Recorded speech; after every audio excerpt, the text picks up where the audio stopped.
Lundi 16 août 2021, au sommaire de ce journal, les fidèles chrétiens catholiques ont célébré hier la solennité de l'Assomption un peu partout dans le monde. Au Burkina Faso, la montée de la Vierge Marie au ciel est célébrée au sanctuaire de Yagma. Ils étaient nombreux à prier pour le retour de la paix et la sécurité au Burkina Faso. Entre prières, chants et adoration, vous verrez l'ambiance dans un court instant. Plus de 900 000 tonnes de céréales sont attendues pour la campagne agricole 2021 dans la région des Hauts-Bassins. Dans les cascades, il y a de nombreux systèmes permettant d'augmenter la production agricole. Les choses peuvent se concrétiser véritablement d'ici là, ce qui donne une bonne mine au ministre de l'Agriculture qui a fait le constat la semaine dernière lors de sa tournée dans le Grand Ouest. Vous entendrez Salifou Ouedraogo dans un instant.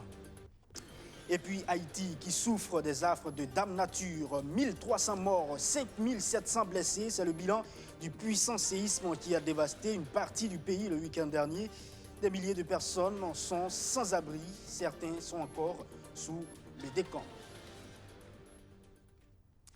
Voilà donc pour le sommaire. Madame, monsieur, bonjour et très ravi de vous retrouver. Hier dimanche, les fidèles chrétiens catholiques ont célébré la solennité de l'Assomption, la montée de la Vierge Marie au ciel au Burkina Faso. C'est au sanctuaire de Yagma que de nombreux chrétiens se sont déplacés pour prier pour la paix et la sécurité pour le pays. Une célébration couplée aux 100 ans d'existence de la Légion de Marie qui a levé donc un coin de voile sur la thématique avec les légionnaires de Marie. Jubilons, supplions le Seigneur pour le Burkina Faso. Maxime Ilboudo, Archimède Boy. Perché sur des arbres ou dans des buissons, personne n'a voulu se faire compter l'événement. Les milliers de fidèles catholiques prennent d'assaut le sanctuaire marial pour célébrer l'Assomption, l'élévation de la mère de Jésus au ciel, corps et âme.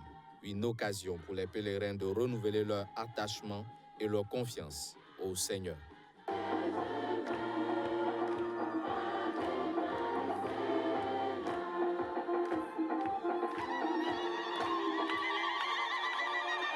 Louange, adoration, intercession, prière pour la paix au Burkina Faso, voilà les maîtres mots qui ont guidé cette célébration couplée au centenaire des légionnaires de Marie, une association de laïcs bénévoles au service de l'Église. Tant de monde venu, non pas pour se rencontrer, non pas pour visiter un lieu, non pas pour admirer une nature, mais venu pour prier à l'ombre de Marie. Eh bien, cela ne peut que procurer de la joie réelle, un bonheur, j'allais dire, au recteur que je suis. Le cardinal Philippe Ouedraogo, dans son homélie, présente Marie et Joseph comme des modèles à imiter. Pour lui, la famille est la première école d'éducation et de socialisation des enfants. Il exhorte aussi les chrétiens à rejeter toute politique antinataliste tendant à faire croire que la pauvreté dans la famille est liée au nombre d'enfants. Dieu, c'est le créateur et il appelle l'homme et la femme dans le mariage pour être des co-créateurs. Donc c'est un droit inaliénable et personne, aucune autorité, ni religieuse ni civile, ne peut s'immiscer et obliger un couple à aller dans tel sens ou dans tel sens. Tout au plus, nous pouvons les éclairer, leur donner des conseils. C'est à eux de décider du nombre de leurs enfants. C'est un peu trop rapide de dire que c'est à raison de nos enfants, du nombre de nos populations que nous sommes pauvres. Il y a beaucoup d'autres raisons. Et j'ai insisté qu'il faudrait certainement mettre l'accent sur la lutte contre la corruption. Présent à cette célébration eucharistique, le nouveau président de la Commission électorale nationale indépendante dit être venu prier Marie et lui confier son mandat.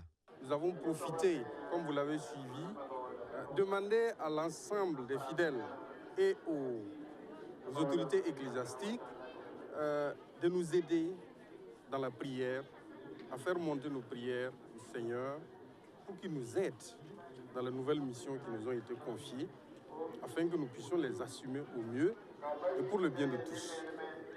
Au cours de la procession, les pèlerins sont appelés à vivre ensemble, sans exception dans la charité et l'affection fraternelle. Après la messe, c'est à la grotte que les fidèles sont allés adresser des supplications à la Vierge Marie. Et puis c'est devenu donc une tradition. Chaque 15 août, ceux qui ont une dévotion pour Marie sont toujours à Yagma. Alors, que représente justement cette solennité pour les fidèles chrétiens et pourquoi se déplacent-ils toujours pour être bien sûr sur ces lieux plutôt qu'ailleurs? C'est la question que Maxime Ilboudo a posée à ces chrétiens. Écoutons ensemble les différentes réactions. Quand on parle de l'Assomption, ça nous rappelle un peu la montée de la Vierge Marie au ciel. Et c'est une journée en tout cas qui nous est réservée, nous autres catholiques, et qui nous permet également de venir dire merci au Seigneur pour toutes ses grâces et aussi de venir implorer notre maman Marie afin qu'elle à son tour puisse demander à son fils Jésus-Christ d'intercéder pour nous pour que nous puissions en tout cas avoir tout ce dont nous avons besoin. Je vais parler notamment de nos divers besoins. Et également qu'on puisse avoir son pardon à tout moment parce que nous sommes des pécheurs et espérer en tout cas la vie éternelle. Oui, nous avons effectué le déplacement ici au sanctuaire marial de Yagma pour rendre grâce à Dieu pour tous ses bienfaits par l'intercession de la Vierge Marie. Parce que Maman Marie, elle représente beaucoup pour moi personnellement. C'est la mère du Sauveur, c'est notre mère. Et chaque fois que nous avons eu recours à elle, elle a toujours répondu présente. Présente en ce sens que tout ce que nous demandons d'une manière ou d'une autre est exaucé. Et c'est un moment vraiment très important pour moi de venir ici à la solennité de l'Assomption pour lui rendre grâce. L'Église nous donne de contempler plus spécialement la Vierge Marie, qui est un modèle pour l'Église et une mère pour tous les enfants. C'est son Assomption. Alors, c'est son élévation au ciel. Son fils n'a pas voulu que sa maman fasse l'expérience de la corruption, de la mort, que son corps reste dans le tombeau, mais a élevé sa mère dans la gloire céleste. C'est cette fête-là que nous sommes venus célébrer aujourd'hui ici, spécialement dans ce sanctuaire qui nous rappelle aussi que Marie est permanemment ici. C'est sa présence qui est surtout remarquée et vécue ici. Aujourd'hui, c'est la fête à Maman Marie, la fête de l'Assomption. On est là pour prier avec nos frères et sœurs, pour que Maman Marie intercède aussi auprès de son fils pour nous. Et dans la suite de ce journal, l'état des cultures sont satisfaisants malgré quelques poches de sécheresse dans les régions des hauts bassins, des cascades et de la boucle du Moun. C'est le constat général fait par le ministre en charge de l'agriculture qui était en tournée dans cette partie du pays dans le cadre du suivi de la campagne agricole en cours 2021-2022.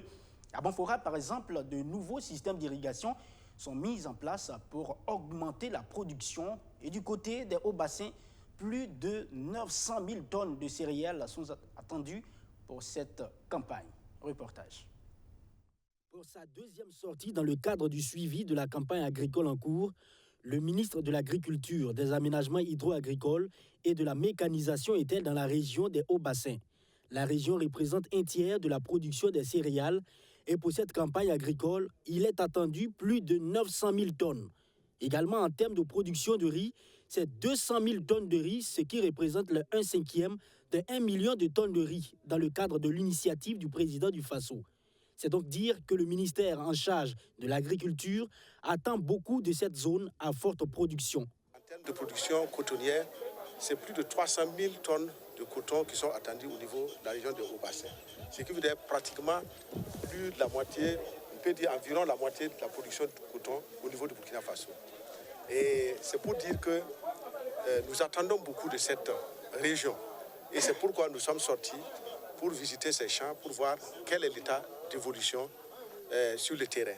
Nous pouvons dire que c'est satisfaisant parce que, en tout cas, on a eu une bonne pluviométrie. Au départ, il y a eu des poches de sécheresse dans le mois de juin, mais au fur et à mesure, à partir du mois de juillet, les pluies se sont établies régulièrement et cela a permis un bon développement des spéculations. Après la région des hauts bassins, direction celle des cascades. Là, le ministre et sa délégation ont visité le modèle d'exploitation de Samba Traoré, un agro-pasteur à Banfora. Le site dispose d'un système d'irrigation permettant une production ininterrompue. Le producteur a également développé une agriculture diversifiée et une sécurisation des cultures en cas de poche de sécheresse. Sur ces sites-là, nous avons actuellement du niébé, des arachides, du maïs, et également du mukuna que nous produisons. Avec le nouveau système-là, nous faisons 3 spéculations par an. Maintenant, en saison sèche, nous utilisons le système d'irrigation-là convenablement, comme il se doit, voilà, afin d'avoir un bon rendement. Plus loin, à Lemouroudougou, une localité de Banfora, le ministre Salifou Ouedraogo s'imprègne des réalisations sur le site du bas-fond risicole du projet de résilience et de compétitivité agricole. En plus de l'aménagement, le projet compte réaliser des magasins de stockage de 250 tonnes, plus des aires de séchage. Ici, nous comptons aménager le bas-fond que vous voyez derrière nous, qui fait environ 600 hectares et pour la production du riz. Et également, il y a d'autres productions justement qui vont se faire ici après aménagement, dont les oignons. Et pour accompagner les producteurs, donc après l'aménagement, il est prévu que nous puissions mettre à leur disposition des intrants sur une période de 3 ans pour soutenir cette production. Le dernier acte de la tournée du ministre en charge de l'agriculture, c'est donc la boucle du Moun. De Sakoula à Lam, en passant par Douroukou, la physionomie des cultures sont satisfaisantes selon le ministre. Sur l'ensemble des sites visités, Salifou Ouedraogo dit prendre bonne note des doléances exprimées par les producteurs avant d'ajouter que les dispositions sont prises pour accroître les superficies aménagées, faciliter l'accès aux intrants et équipements agricoles. Et nous ouvrons une fenêtre sur la littérature burkinabé avec Vision de la République, le tout nouvel ouvrage de Delwende Nabayaogo qui a été donc dédicacé le vendredi dernier. L'auteur fait le diagnostic d'une société burkinabé en péril, avec notamment des mots comme la corruption, le clientélisme, le mensonge d'État, sans oublier l'insécurité, qui menace donc l'intégrité du territoire burkinabé. Il faut alors un sursaut d'orgueil et d'engagement du peuple burkinabé face à tous ces maux. C'est une invite de Delwende Nabayaogo. Roméo Koita pour les explications. Derrière ce regard innocent et cette silhouette à l'apparence plutôt timide, se cache un personnage critique à la plume très offensive.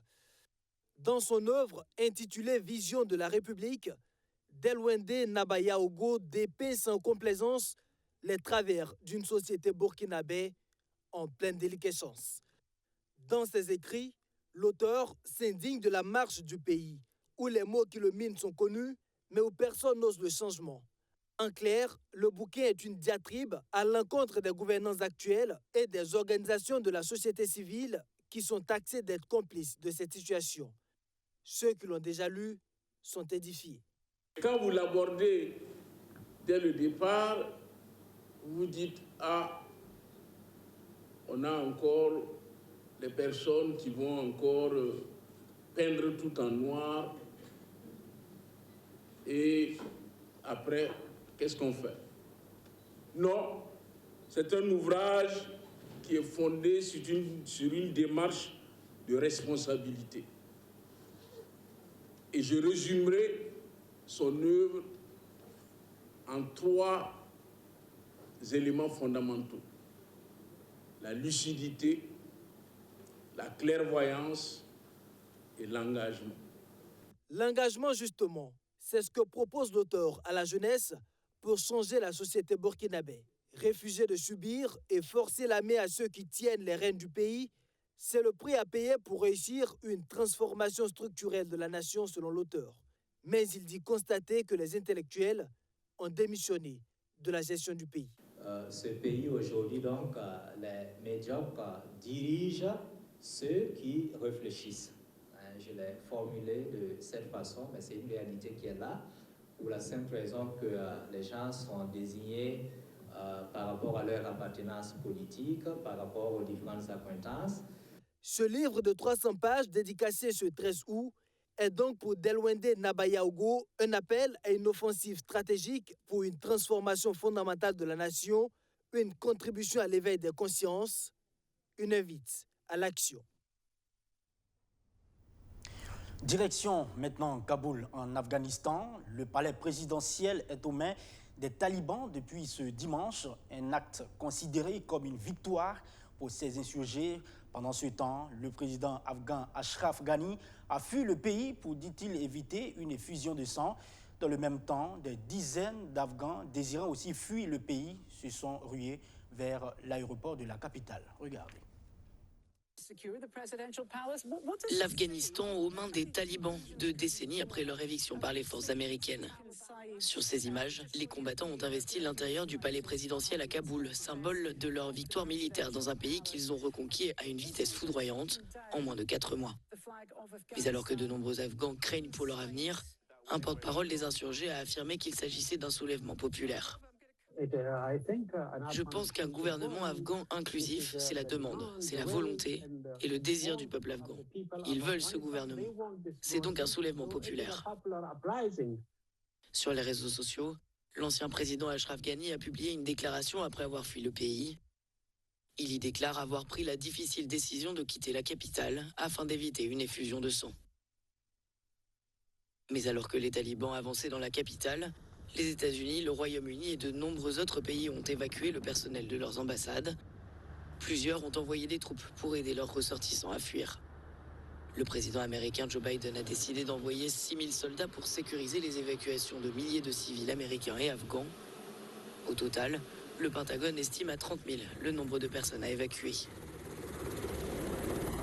Mais dimanche soir, des dizaines de personnes désespérées de fuir la capitale afghane ont envahi l'aéroport. Tous les vols commerciaux sont désormais interrompus. Si les talibans ont promis qu'ils respecteraient les droits humains s'ils revenaient au pouvoir, ils ont déjà été accusés de nombreuses atrocités dans les zones nouvellement conquises. Meurtres de civils, décapitations ou encore enlèvement d'adolescentes pour les mariés de force. Des coups de feu tirés en l'air par les soldats américains à l'aéroport de Kaboul pour tenter de contrôler la foule. Depuis ce dimanche, des milliers d'Afghans paniqués se ruent à l'aéroport pour fuir par les airs leur pays tombé aux mains des talibans. L'aéroport a été fermé depuis ce lundi pour les civils et tous les vols commerciaux ont été annulés. Beaucoup de familles ont vu sur les réseaux sociaux que certains pays comme le Canada acceptaient les demandes d'asile et se sont alors rués vers l'aéroport. Le tarmac a été envahi et les passerelles d'accès prises d'assaut.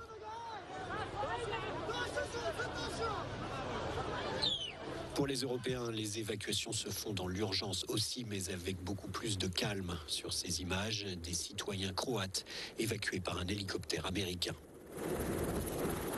Washington a envoyé 6000 militaires sur place pour évacuer tous les membres de son corps diplomatique. On en voit ici arriver avec leurs chiens à l'aéroport et les nombreux civils afghans qui ont coopéré avec les États-Unis et qui craignent les représailles des talibans. La Royal Air Force, comme sur ces images, la Luftwaffe ou l'armée de l'air française ont toutes envoyé du personnel sur place pour sécuriser des couloirs d'évacuation. Pour les Français, une première rotation aérienne doit avoir lieu avant ce lundi. Et toujours dans l'actualité hors de nos frontières, en Haïti, cette fois, c'est un tremblement de terre de magnitude 7,2 qui a dévasté une partie de l'archipel. Près de 1300 morts et 5700 blessés. C'est le dernier bilan fourni par les autorités du pays. Des milliers de personnes sont sans abri, d'autres encore bloquées, tous encore sous les décombres. On note pour l'heure 30 000 maisons qui ont été détruites ou endommagées par le séisme, selon la protection civile haïtienne. Le bilan humain du séisme en Haïti continue de s'alourdir. Près de 1300 personnes sont décédées et 5700 blessées. Tout en subissant des répliques du tremblement de terre de magnitude 7,2, habitants et secours se sont affairés dimanche avec des moyens limités pour tenter de retrouver des survivants. Nous avons enregistré 2800 blessés. Il y a les blessés enregistrés, ceux qui ont réussi à rejoindre un centre hospitalier. Ce chiffre ne compte pas ceux qui ne sont pas encore arrivés ou qui sont toujours piégés, puisque les recherches se poursuivent. Le tremblement de terre a frappé la partie sud-ouest de l'un des pays les plus pauvres du monde, dévastant certaines villes en déclenchant des glissements de terrain. Les survivants de certaines régions ont été contraints de s'abriter dans les rues ou sur les terrains de football, avec leurs quelques effets personnels récupérés, tandis que des hôpitaux étaient submergés pour aider les blessés. Le séisme survient alors que le pays est déjà aux prises avec la pandémie de coronavirus, un assassinat présidentiel et une vague de violence de la part des gangs. Retour au Burkina Faso, c'est une action de solidarité que manifestent des artistes et musiciens à l'endroit de Maître Prosper Farama. L'avocat, on se rappelle encore, a vu son cabinet ravagé par les flammes le mois dernier. Le RENLAC et le MBDHP ont organisé donc un concert pour soutenir celui qu'ils appellent affectueusement l'avocat du peuple. Maître Prosper Farama a défendu donc 200 dossiers gracieusement. Quoi de plus normal pour eux d'être asséchevés, c'est ce que soutiennent donc ces artistes. Abdou Aziz Sari.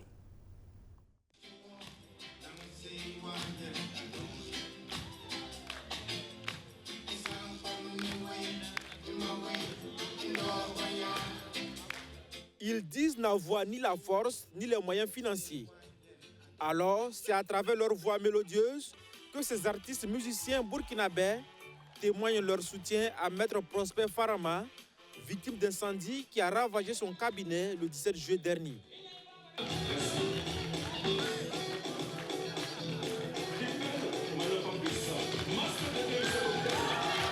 Ce conseil de soutien à Maître Prosper Farama est une initiative du MBDHP et du RENLAC avec le soutien du chanteur reggaeman Almami Kaji. Une manière pour eux de traduire leur reconnaissance à celui qu'ils appellent l'avocat du peuple pour les efforts qu'il déploie au quotidien pour défendre les accusés incapables de s'attacher les services d'un avocat.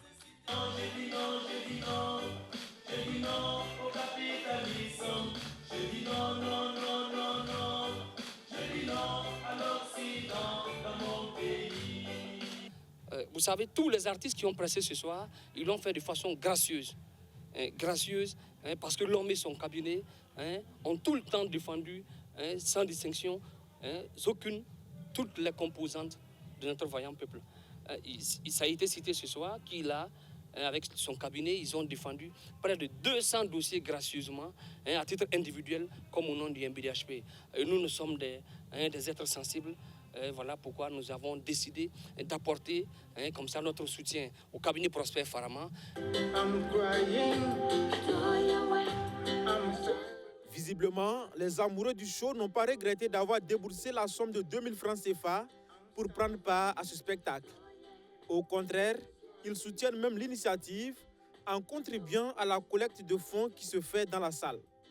Cet argent, y compris celui de la vente des tickets, seront remis à Maître Prosper Farama en guise de contribution à la réhabilitation de son cabinet parti en fumée. Pour tout ce que Maître Farama faisait pour le peuple, pour les veuves, les orphelins, moi, Nourad, je ne pouvais pas rester insensible à cela. Donc, j'ai joint ma voix à celui du grand frère Almami et aux voix de tous les autres artistes pour venir soutenir vraiment.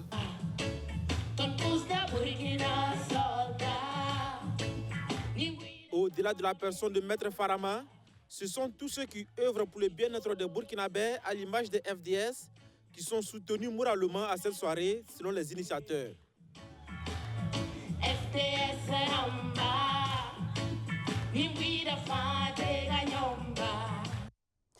On ouvre la page sport de ce 13h avec d'abord la 5e édition de l'initiative tennis de Ouagadougou qui a tenu toutes ses promesses pendant 48 heures la semaine dernière. Un tournoi devenu international et la finale a opposé le Malien Seydou Diallo et le Burkinabé Joël Meda. Joël Meda justement qui a remporté la finale avec 2-7, 6-4, 6-4 au grand bonheur des amoureux de la balle jaune. Luc Pabelgum. L'initiative tennis de Ouagadougou a organisé la 5e édition de son tournoi du 5 au 7 août. Ce tournoi est devenu international puisqu'en plus du Burkina Faso, le Bénin, la Côte d'Ivoire, le Mali et le Togo sont présents et la compétition a réuni des amoureux de la petite balle sur le court de tennis de l'hôtel Lancaster à Ouagadougou. À l'affiche, le numéro 1 de l'Afrique de l'Ouest, le Burkinabé Joël Meda, face au Malien Seydou Diallo. La finale promettait d'autant plus que Joël Meda s'était défait de l'Ivoirien et Diallo avait sorti le Burkinabé local pour le dernier acte. Score final 2-7, 6-4, 6-4 pour Joël Meda, vainqueur du tournoi. Le match était un peu difficile pour moi. Ça a été très difficile de revenir au score parce que la surface du terrain ne me permettait pas de jouer comme je le voulais. Donc j'étais obligé d'adapter à un autre jeu. Et ce jeu là m'arrangeait pas, mais j'ai tenu jusqu'à la fin et ça marchait. Le tournoi Initiative Tennis de Ouagadougou a encore tenu toutes ses promesses et le pari de regrouper 5 pays autour de la petite balle a été réussi avec un niveau jugé satisfaisant. Cette 5e édition, ça s'est bien passé. On est vraiment content parce que ce n'était pas évident. Avec le Covid, ce n'était pas évident. Mais Dieu merci, on a eu notre sponsor officiel, Salam, qui a eu confiance en nous et nous a accompagnés dans ce tournoi-là. Nous soutenons cette initiative de M. Compaoré parce que déjà c'est une initiative noble. C'est une initiative qui dure déjà depuis 5 ans.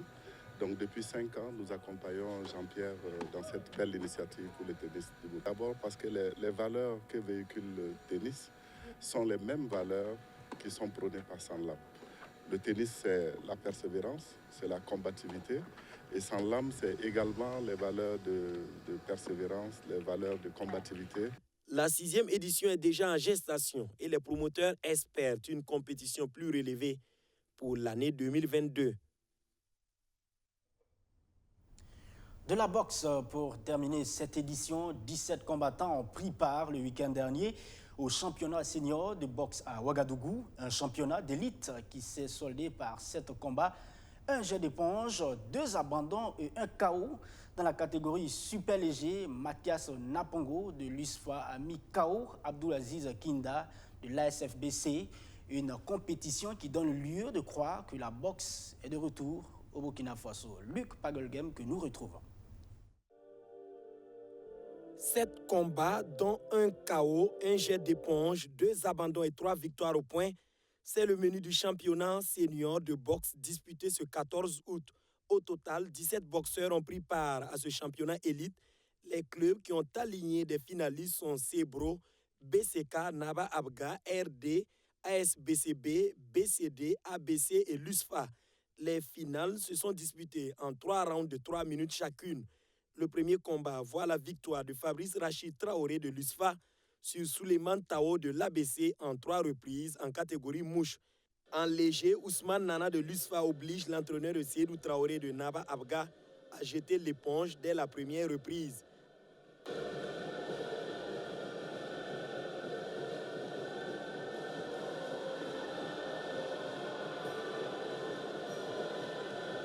Après le jet d'éponge, voici le KO en super léger. Il est l'œuvre de Mathias Napongo de l'USFA qui met KO Abdul Aziz Kinda de l'ASBCB au moment où ce dernier s'attendait à terminer le combat. Il est cueilli par un uppercut dans les dernières secondes.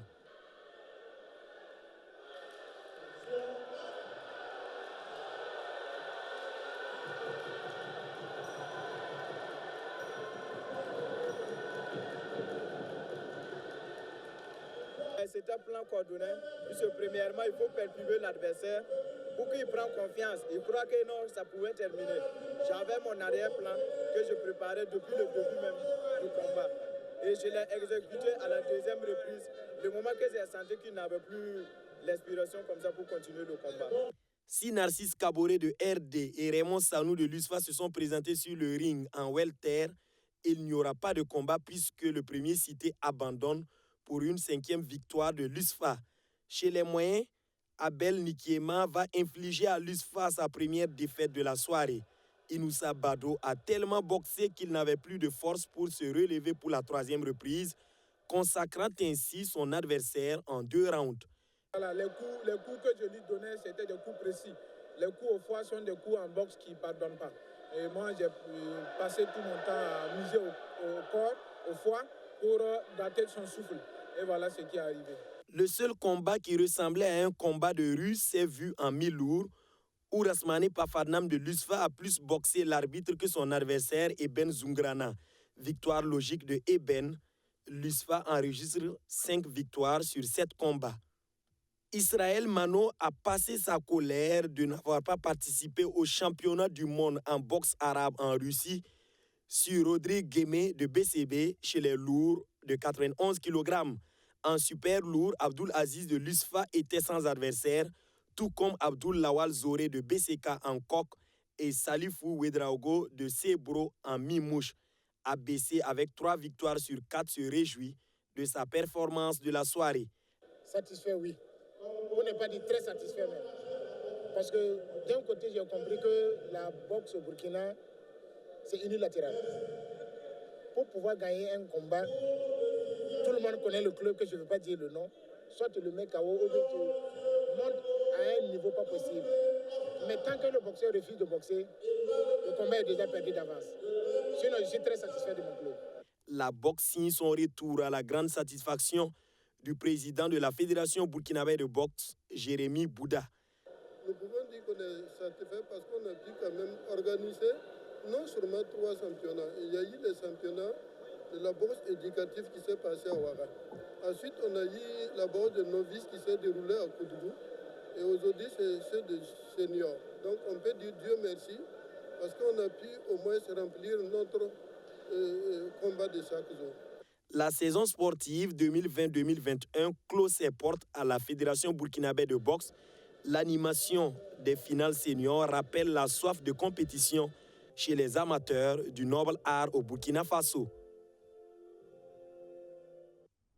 Voilà, c'est donc ici que prend fin ce journal. Merci à vous tous de l'avoir suivi. On se retrouve demain pour notre session d'information, toujours avec le même plaisir. Passez un excellent après-midi.